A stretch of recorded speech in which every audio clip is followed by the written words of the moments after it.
अगर आपको भी मैथ्स का नाम सुनते ही डर लगने लगता है, साइंस पढ़ते समय नींद आने लगती है और हिस्ट्री याद करते करते सब भूल जाते हो, अगर आपके साथ ऐसा होता है तो आज का वीडियो आपके लिए है। आज मैं आपको 3 मुश्किल कॉन्सेप्ट, एक मैथ्स से, एक साइंस से और एक हिस्ट्री से इतनी आसान भाषा में समझाऊंगा कि आप कहेंगे अरे ये तो इतना सिंपल था।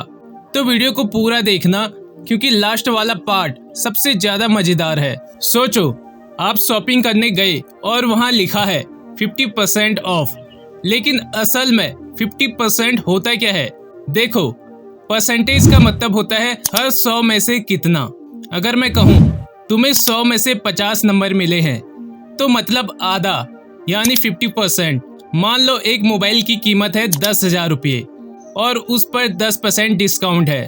10% मतलब 100 में से 10 यानी 10,000 का 10% इक्वल टू 1,000।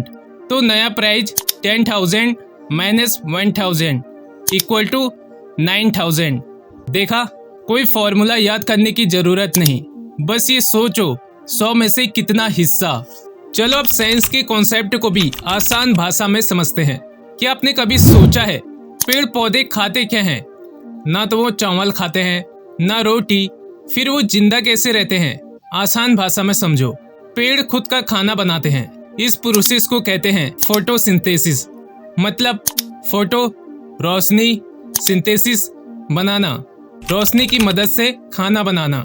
सिंपल फॉर्मूला, पेड़ को चाहिए 3 चीजें, सूरज की रोशनी, पानी, हवा से कार्बन डाइऑक्साइड। इन तीनों से वो बनाता है खाना और हमें देता है ऑक्सीजन। यानी पेड़ ना हो तो हम ना हो।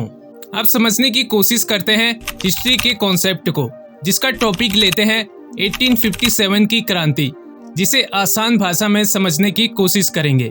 स्कूल में हमने पढ़ा 1857 का विद्रोह, लेकिन असल में ये हुआ क्यों? अंग्रेज भारत पर राज कर रहे थे। भारतीय सैनिकों को नई बंदूकें दी गईं।